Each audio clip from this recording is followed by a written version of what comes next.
sections 2 and 3 are sort of functional skills. How do you do advocacy effectively? 4 and 5 are more about knowledge. And we included them because we think that one of the key things that people in a humanitarian advocacy situation need is some basic knowledge of the architecture of the humanitarian system and the language that people use on things like principles, international law, etc. So, without further ado, I'm going to start going through the section 2, so the first substantive section, which is humanitarian advocacy. What is it? Why do we do it? When do we do it? I should also add who does it. So to kick off with the what is it, I mean, it's fairly obvious, it's advocacy in humanitarian situations, but I think it's really important to emphasize that this isn't just about emergencies, it's also about advocacy before emergencies happen, so in situations of chronic vulnerability. There's also how you recover from an emergency,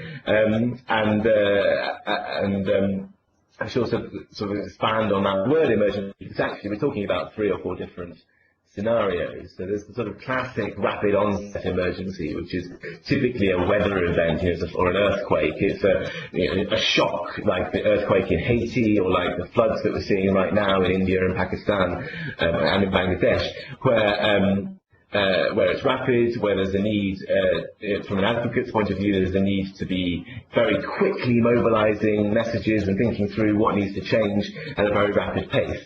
Then you've got other contexts which are much slower. So hunger crises typically are just as desperate in terms of humanitarian urgency, and the numbers of people killed in hunger crises are typically, or can be, very, very high indeed. So they're really important, but they're much slower. So you have slightly different parameters there. You have a bit more time to develop more substantive strategies and to really think how to ward off the worst effects of that crisis before they happen.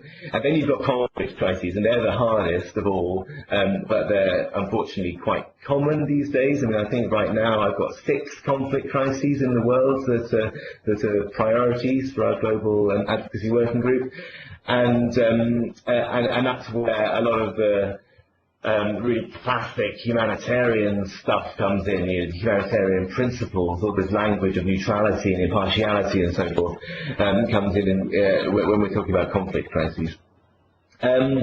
So what are the characteristics of humanitarian advocacy as compared to non-humanitarian advocacy? Well, it's humanitarian context. Typically there'll be contexts where there's high levels of suffering, often high levels of violence and or high levels of risk. And it is contexts where some of the language we will want to be using and points we will want to be making will be framed in terms of principles and law and standards, the humanitarian principles. I'll come to them in more detail later. And of course also often in humanitarian advocacy there's a real emphasis on speed, and that's something that we'll touch on as we look at how to develop a strategy. So that's the what. The why, I hope, is fairly self-evident. We believe that we can create even more good for children, even more positive change on top of our operations by advocating for changes to the practices and policies that shape the situations that they're in, and that rationale applies to in all our advocacy, humanitarian and non-humanitarian. But also there are particular aspects of humanitarian context that make it fairly unique, I think. So one is that when a crisis hits, often we as an operational agency are one of a very small number of actors who've got really good information about what's happening on the ground. So if I think right now, I'm being asked frequently by politicians in the UK what we think about the situation in Iraq, for example. Obviously it's politically very topical for them, but they don't really have a sense of what it looks like on the ground, what it looks and feels like for children who've been displaced so far, what the aid response looks like. So they come to us asking us what we think. So we have information which is very powerful, which also means that we have real influence, and I think that's just particularly true in humanitarian context, where where people are often the targets who we're working towards trying to influence really don't know what's going on, because often these situations emerge unexpectedly, or they're out of the ordinary. So we're suddenly in a position where we can really have influence by sharing the information that we have and the ideas that we have for how to improve the situation. And one final reflection on the sort of why we do humanitarian advocacy. I think there's an expectation. I mean, Save the Children these days is enormous, and we are present in so many countries, and we're present in every single emergency. And I think there's a sense that if we don't use our voice to speak up for the people affected by crises, for the children affected by crises, or if we don't channel those voices so that they're heard directly themselves, then people wonder why. Now, they sort of why is Save the Children not saying something? Is it not a priority? Do they not care? So an example that comes to my mind is the work we've been doing on the Central African Republic, which is a very neglected crisis. If we said nothing on the Central African Republic, then I think politicians would very happily do nothing on the Central African Republic. And then you'd have 2.4 million people who are in need of humanitarian aid, whose voices would just not be heard. So I think there's a real responsibility for an organisation of our size and stature and voice to use it for children who are caught up in humanitarian crises. And then finally, in this section, I want to talk about who does humanitarian advocacy. And if you've read the session, you'll have seen this already, but it's worth repeating that I think the reality is that by far the largest number of humanitarian advocates that Save the Children has are actually our program staff, our field staff. It's field managers who attend meetings, who try to persuade local governments to allow them to access certain areas, who try to persuade UN agencies to reprioritize, for example, to focus on child protection or education when they might otherwise only be thinking in terms of shelter and distributions, for example. I think that advocacy is actually in the DNA of humanitarian work, but we don't always realize that because advocacy is a big word and people feel intimidated by it. And I think a lot of people say, I'm not an advocate, I'm just a program person. But actually, they are advocates, they really are. And part of my sense of my job is to try to link up the regional and global system with what's happening in country and in field offices so that their advocacy is amplified as effectively as possible. So the other group of advocates within Save the Children are people with advocacy in our titles. And there are some of those in country offices and also in regional offices.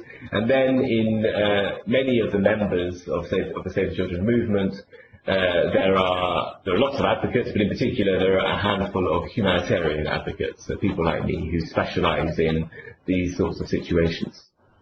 We also have advocates, obviously, in Geneva, Brussels, Addis Ababa, and New York, with whom we work very, very closely. And as I have already referenced, there's a global humanitarian advocacy working group, which is it consists of an email list that's open to anybody, and then weekly calls on the crises that we're working on. So I would encourage people to join that or to get in touch with me if they're interested in knowing more about that. Before I go on, do people have questions or comments on the things I've said so far? Hi, sorry, go on. Oh, it's Alice. I'm going to have to go in a minute because it's an Ebola briefing, but I just wanted to ask you kind of briefly in terms of, and I think Ebola is a good example of this. One question is, how do you determine when things are added to the HOGS list, given that you've got loads of stuff already? And the second one is, how do you, on this question, really, how do we ensure that we link up the immediate kind of humanitarian response and some advocacy, perhaps any lessons you've kind of experienced on that? Yeah, that's a really good question, and you're right that Ebola is a really pressing, immediate example of it.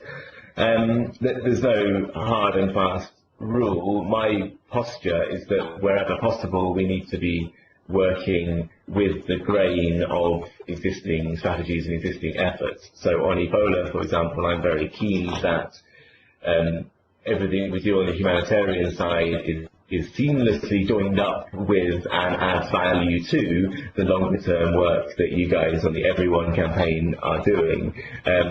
It's actually something that I'll come to later on when I talk about how we develop an advocacy strategy. But in any humanitarian crisis, there will be lots of issues that you could potentially advocate on. And I think as a rule of thumb, we should tend to try to advocate on the ones that are going to add value to existing areas of work. So in the case of Ebola, as you say, the health strengthening piece is clear. This comes up frequently with respect to child protection, and Roberta's on and we'll have reflections on that and how well or not well that link works.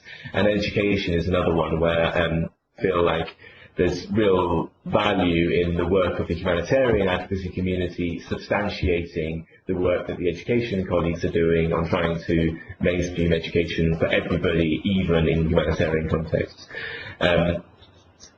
Concretely, to answer your question, it's a case-by-case basis, and we have to think through what works best in terms of functions so that we don't duplicate or have parallel conversations. So I hope people have got in front of them the section 15. So I want to get you to turn to pages 5 and 6. Here they are, just so I can talk through the section on what are the key issues on which we advocate. I won't do this in great detail because you have it in front of you, but just to give some examples. So we've listed here 4 of the very common themes that we often find ourselves advocating on. And the first is to ensure respect for humanitarian principles, space and access.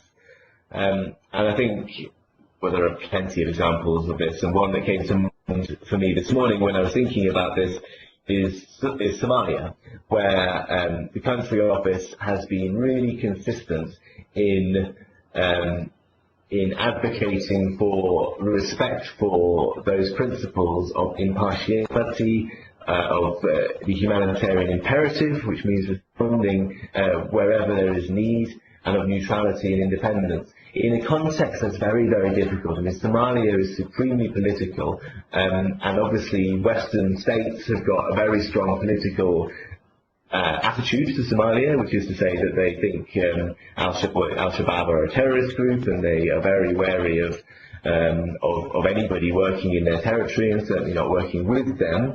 But of course, from a humanitarian perspective, a Somali child who happens to live and be hungry in territory held by Al-Shabaab is no less needy of a humanitarian response than a child who lives in the government-controlled part of Somalia.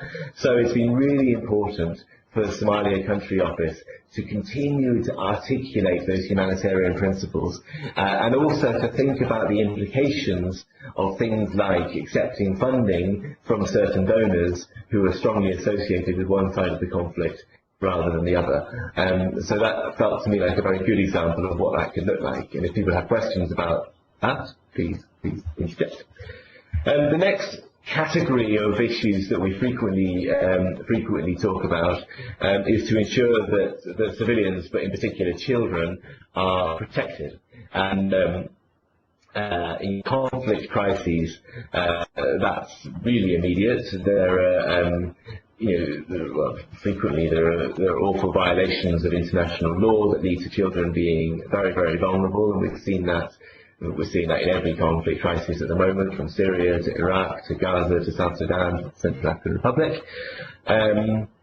There are also, this is where, back to Alice's question, there are also very important linkages here with the ongoing work of the Child Protection Initiative on child protection in emergencies, and in particular their focus on separated children and how to ensure that separated and unaccompanied children, that assistance, the right sort of assistance is provided to them.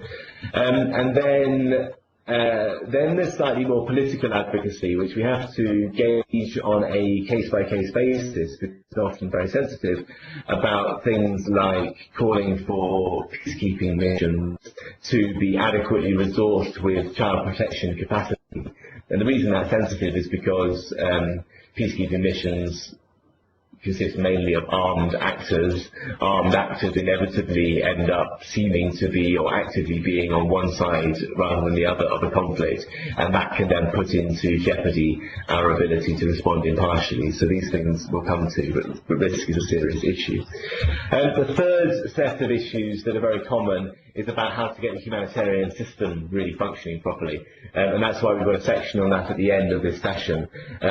You frequently see really terrible coordination, and one of the most basic things that we can do as advocates is really to make sure that all the actors in the international system are fully living up to their responsibilities to coordinate effectively so that aid is reaching the largest number of people as efficiently as it can do. And an example of that right now is Syria, where you have a disconnect between a Damascus-based coordination network for those agencies who are operating through Damascus, and then a separate Turkey-based coordination system for those agencies who are operating across the border from Turkey. And those systems are not joining up, which means that right now you're seeing agencies from Damascus dumping aid in parts of northern Syria that are already being reached by agencies coming from Turkey, and they're not talking to each other. So right now, one of the key bits of work that we and the Syria Country Office are doing is to advocate on the importance of better coordination. And then the final broad category of issue that we always find ourselves talking about, inevitably really, is funding.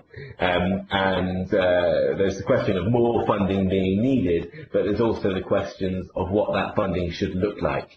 One of the frequent refrains that we have as humanitarian advocates is that funding needs to be flexible. So again, to use Syria as an example, we can't possibly, no agency can possibly deliver a program to a donor that is completely set in stone from the moment the proposal is submitted, because the situation on the ground changes so frequently, and we have to keep making judgments. So about how funding is. So more than ever, what calls in the context of humanitarian advocacy is for flexible funding. Another standing and very common call with respect to funding is for it to come in much earlier than it does. And the clearest example of this is the famine in Somalia in 2011, where the country team, including the UN in Somalia, were singing from the rooftops about the deteriorating food security situation in Somalia. And they were calling for funding from donors for months and months and months in advance of the crisis reaching its peak. But they got no funding because at that point it was just a risk of a famine. It wasn't a famine. Finally, famine was declared, at which point already well over 100,000 lives had been lost. At the point that famine was declared, the donors all suddenly realized that decided it was politically salient for them to give to this emergency, and they threw money at the problem. But it was too late. As a result, in total, well over 200,000 lives were lost. And I think that the vast majority of those lost lives were preventable. So for me, that's one of the most ringing indictments of how the humanitarian system is wrong, and the urgency of getting things right and of advocating to get things right that I can think. So that's been intended probably. That's section 2. Humanitarian Advocacy Strategies. Do people have questions or comments for me?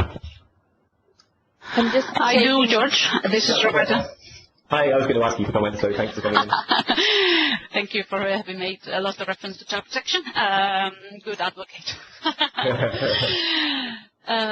Yes, so I'd just like to pick up on the earlier question from Alice, and also your point, which is so important to me, and to Save the Children overall, I think, where, now we call ourselves a full spectrum organization, whereby we don't differentiate any longer between, long-term development, emergency response, but also, preparedness, recovery, and we try to link it all up, and that is what also we should be doing on advocacy. And a concrete example there, I think it is how, as you rightly pointed out, advocacy in a humanitarian context is about speed very often.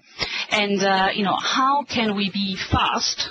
I think, one of the trick there is, as better we are prepared, the faster we are going to be in terms of delivering our advocacy. So knowing what the situation is, knowing who the actors are, knowing the root causes of many of the violations that we are trying to address in long-term development, gives us really a good start of producing advocacy that is, effective and fast, and also based on our knowledge, on the fact that we're there, we are present there, and we've been working in this context, for a long time.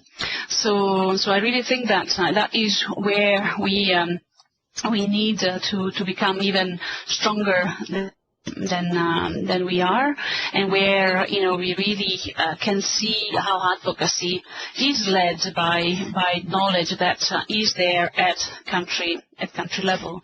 And sometimes we have seen also that the needs that we have at global level, when we talk to donors, when we talk to the UN, are huge, because we have to be fast, we have to be sharp, we have to be bold, we have to be effective, and then very often the capacity at country level is not there, or it's been impacted by the crisis as such, and we haven't invested enough, etc.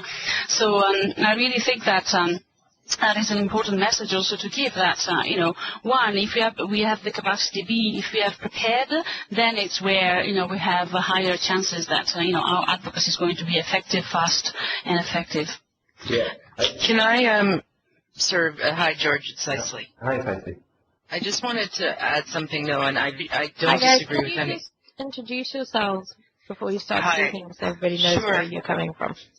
Sure. So this is Cicely calling from Canada, and I'm the Senior Policy Advisor, and I kind of sit between, I do all the policy and advocacy work for all areas in Canada, and so I can speak a little bit with the experience that country offices have in terms of trying to do everything with very little capacity.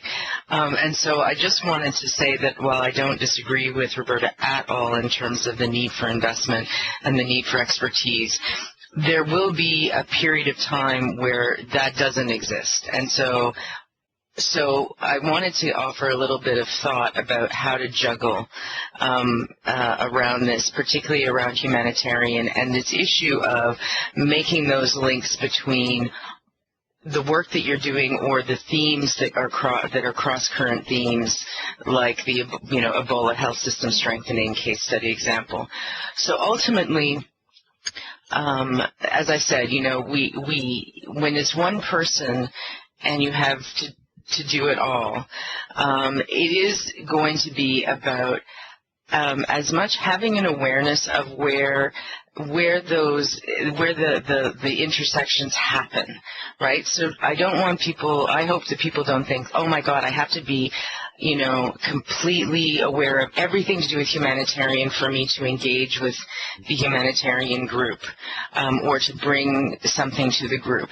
Ultimately, there is greater expertise within the larger movement that you can turn to when you have a moment, when you have a need, or when you can bring something to it.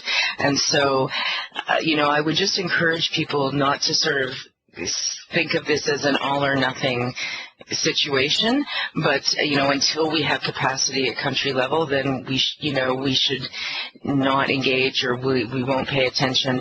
This is about common sense. And, when there's a moment where for Canada, for example, it was around Gaza, we had particular interest in Gaza from a domestic political point of view. So I knew that I was going to be engaging quite consistently in the Gaza conversations with Hogg, but George will know that I don't get to be on the calls every week, unfortunately, because it isn't within my I don't have the bandwidth for it. So I just want to encourage people, that once you have this information and this training about sort of looking at the world through the humanitarian lens, then use common sense in terms of how it intersects and applies with the everyday work that you do, and then look for those linkages. Right, where you can come together, and if you need to drop in for a while and connect with Hogg and then step back for a while, that's okay too. You don't have to commit, if you don't have 100% of the time that you can devote to humanitarian. Yeah, I think those are really helpful points. I think I'm mindful that the organisation has come from an architecture that separated humanitarian out from everything else, and my job title and our working group is a consequence of that early structure, and there's still some sense in that structure, but it does create the risk both of humanitarian advocates not being as connected as they should be, either to the ongoing work of the country programs when they're not in a crisis situation, or to the ongoing thematic priorities of our thematic advocates on child protection, health, education, etc., and also of creating a kind of a mystique, or not maybe it's the wrong word, making the humanitarian world seem somehow separate and perhaps intimidating to people, so that they don't feel comfortable as Dicey suggests, joining our calls occasionally or contacting us from time to time. So what I hope is that a combination of this training, the whole advocacy training in this session in particular from my point of view, and the other training I mentioned at the start on comms, advocacy and media for humanitarian action, and a kind of continual effort to reach out and to talk to each other across the movement will help to break down some of those barriers and to encourage everybody, whatever their situation, whether they're a one-person policy team in a member, or whether they're a 50% advocate in a small country office, or whether they're a program person who's never had to deal with an emergency before, or whoever they are, that there's a sort of openness and willingness to engage and to see where each other are coming from. And although this session does go on to fairly techie stuff about how the humanitarian architecture is structured and humanitarian principles, and I feel that that's important knowledge to have, my intention is not for that to become a barrier to engaging with it. I think precisely the opposite, actually. The more people understand, the easier, the more common sense it will seem, as Nancy said. Okay, so to move on to session 2, and I promise you I won't go at the same length for all the other sessions because we don't have that much time. But session 2 is on developing and implementing an advocacy strategy in a humanitarian situation. An advocacy strategy for an emergency is generally broadly similar to an advocacy strategy for a non-emergency situation, with just a few differences. I mean, I think more than ever, you don't have to create a master work, because frankly it'll change anyway in a matter of a week or two. So the worst thing you could do probably is to spend a week designing a perfect strategy when you could be spending that week actually doing some advocacy. My view is that the point of a strategy is to take some quite hard decisions. It's to decide what are you not going to talk about, because there will always be a shopping list of things that you want to complain about and you want to advocate for or on. But you can't do all of that. Some of those things, frankly, you don't have much influence over, so there's not much point in advocating on them. Some of them don't go with the grain, as I said earlier, of our existing work. Whether that be existing work from the Humanitarian Working Group or from the other global initiatives. And anyway, you have to pick your battles. You have to decide, okay, what are we going to prioritise? So I really think that the point of the strategy is to spell out why we're going to do just a handful of things and not try to do everything. And then, to make it really meaningful, I think it's a good idea to put named individuals as being accountable for each of the actions, so that it's really clear that this strategy is for real. It's not just an idea, wouldn't it be nice if we were able to advocate on all these things? It's actually a plan. This is what we're going to do with the resources that we have. That's my personal agenda when it comes to advocacy strategies. And as I think I mentioned, you have to prepare for change. The reality is that in humanitarian crises things move quickly. So that has to be factored in.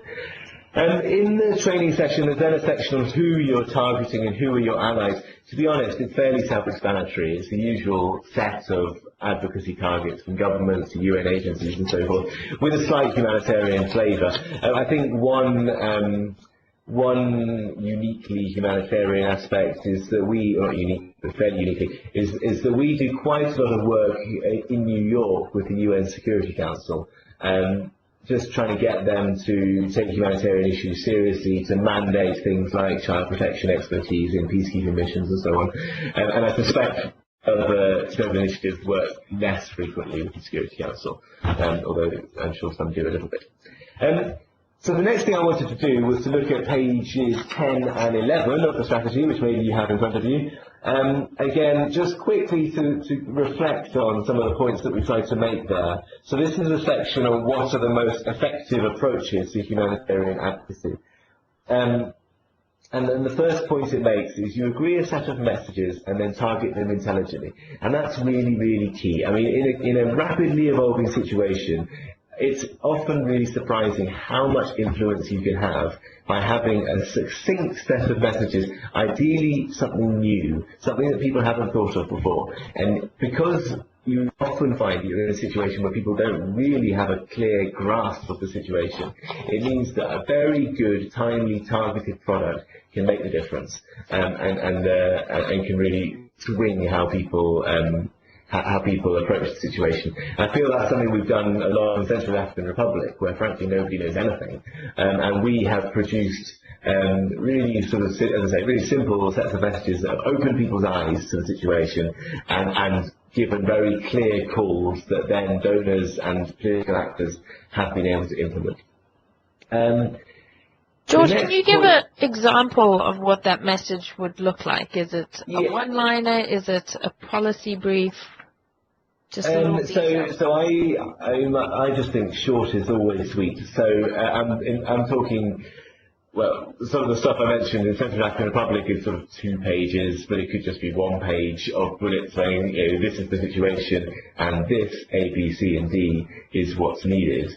In the case of Central African Republic, it was quite unique actually, because it was calling for more international peacekeeping interventions. And I say unique because, as I mentioned before, that's very, very rare for humanitarians to call for peacekeepers because of the risk of being perceived as not neutral. But in Central African Republic, the consensus amongst the humanitarian community was 100%.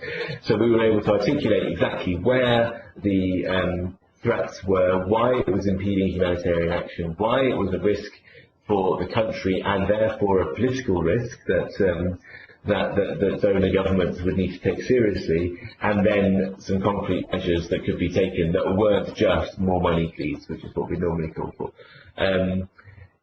Also talking about how the UN coordination was structured and fairly technical stuff, but fairly precise, which meant that people could implement. But I'm talking about short things here, things that a busy person can read quickly, can understand immediately, and can then action. I don't feel I can emphasise the importance of that approach enough, to be honest. The next thing we talked about is nurturing relationships, and my sense is, well, you get 2 types of people in an emergency situation. You get, I think the most common type is people who don't really know what they're doing. And now that's not a negative reflection on them, it's that a crisis situation is, by definition, unusual and difficult to manage. So they might be quite senior people, but they may not have found themselves in this particular position before. And I think sometimes there's a tendency amongst lots of us to think that there's a process that exists and a system that's just going to work. But if you put yourselves in their shoes and imagine if you suddenly had their job and you had to, I don't know, coordinate aid distributions to a whole province, you might actually not automatically know how to do that. So then you think, okay, I can see how the world looks from their point of view, so how do I influence them? And when you're thinking from their point of view, you suddenly realise, oh, I could help them here by, I could be constructive for them in a way that would make them thank me and want to hear more from me, rather than just beating them over the head saying, oh, you've forgotten to do this and you're not doing that and why aren't you funding this sector, etc. You could really sort of try to get into their space and help them. The other type of person is the person who thinks they know exactly what needs to be done. I've done loads of emergencies before, I've been there, done that. I think they're often slightly harder to influence because I think these types of people have got a mindset that thinks that every situation is the same, when of course it's not the same, they're never the same. So I really think it's difficult, but I really think it's really important to try to develop quite personal relationships with these people so that they trust you, so that they listen to you, so that you can have some influence. We put that you should invest time in humanitarian coordination meetings. Now, I've written that advisedly because, to be honest, sometimes when you're in an emergency response, the volume of coordination meetings makes you think, oh my God, people think they're going to save lives just by sitting around and talking about saving lives rather than actually doing it. But, on the other hand, if you're not in those meetings, then you're not going to have any influence on the policies or on the funding decisions that ultimately go through to influence the programs. They can be terrible. I'm reflecting on some that I went to in Darfur where, awful things were happening in Darfur, and there I was sat in coordination meetings in Khartoum, and they were so boring that you wanted to fall asleep. And I kept having to say to myself, wow, this is crazy, because we're talking here about how to save lots and lots of people's lives. This is the most important meeting I might ever be in, and yet it's been somehow reduced to such a sort of boring way of doing it, and that's just reality. And you have to just think as an advocate, okay, this is what it is, now how do I influence it? How do I make sure that the result of this meeting is improved practice on the ground that's going to save lives? You've got to keep your eye on the objective. We've talked a little bit about new research, short policy briefs, reports, etc. These can clearly be helpful, but really I think that a mistake that you can make is to see an emergency and then to go away and spend 6 months writing a long report on the subject. That long report might have value for longer term thematic work, and we've done long reports on things like the Somalia situation that I described before, but in a rapidly evolving situation you risk diverting resources away from more immediate needs, so you have to make careful judgments. And I think the final point we've made here, specifically about humanitarian advocacy, is the importance of building coalitions and working with others, because the humanitarian landscape is really, really crowded. There are lots and lots and lots of NGOs, there are lots of players, and the Save the Children voice, despite our size, can get lost. And so there's real value in trying to work together. Of course, there are also real transaction costs, and it's a judgment call how we do that. I am conscious that it's 52 minutes past the hour, and I'm assuming I'm not allowed to go anything near beyond that hour. So I'm going to crack on, unless, Shani, you tell me not to, or if anybody has any urgent questions. Go ahead. I think that's fine. If people have comments, just either type them in the IM section or just switch your microphone on and speak to George. Yeah, thanks, Charlie. So section 3 of the training session then is on the use of humanitarian principle and international law as tools for humanitarian advocacy. As I said earlier, I'm conscious that there's a risk of jargon and this sort of separate humanitarian language being intimidating. The reason why we've included this stuff in this module is because it's not that intimidating, and because I think having some familiarity with it is really important in order to be influential in a humanitarian advocacy space. So the 4 core humanitarian principles that are codified by the NGOs and the International Committee of the Red Cross and the Red Cross Societies are humanity, impartiality, independence, and neutrality. Now, the first 2 of those, humanity and impartiality, are, in my mind, the kind of gold standard. They're the objective. And what they mean, first, humanity is that human suffering must be addressed wherever it is found. And then impartiality is that you respond on the basis of need. So not on the basis of who you can reach, or what political side your government is on, or any of those things. You respond purely on the basis of need. And that's the sort of humanitarian gold standard. And it's slightly different to the sort of framing you might have in longer-term development work, which might ask questions like, what programs are going to have the greatest long-term sustainable impact in terms of the development of this community? And you might find that you end up working not necessarily with those in most need, but rather those with the most potential for development, if you like. That's different. In the humanitarian worldview, it's all about need. It's all about responding to need on the basis of need. And the third and fourth principles, independence and neutrality, are, if you like, ways to achieve those objectives. So if an organization is independent of political, economic or military objectives, if we're not just following our donors' bidding, then that allows us to be impartial. If we're not independent, then it's much harder for us genuinely to be impartial. Similarly, neutrality, that's avoiding taking sides in hostilities or engaging in controversies of a political, racial, religious or ideological nature. If we get involved in controversies, it makes it harder for us to argue that we are genuinely impartial. Now, in the training session, there's actually a session on should we or can we always stay neutral. And in my view, there's definitely a tension, because we're a child rights organisation. Separate to our humanitarian imperatives, we have an imperative to speak out wherever child rights are being violated. And if they are being violated more by one side than by another, then we inevitably risk appearing not neutral. And so my view is that the commitment to neutrality cannot be 100% hard and fast. Similarly, if we're really honest with ourselves, we are never fully independent, because we rely on donor funding. And if the donors are funding some programs and not others, then that to some extent constrains our options. So I think we have to be realistic about them. But we also should continue to aspire to reflect to the best extent that we can those principles, because if we don't, then it becomes very, very hard for us, as I say, to maintain our impartiality. This is really sensitive territory. Lots of people have lots of opinions.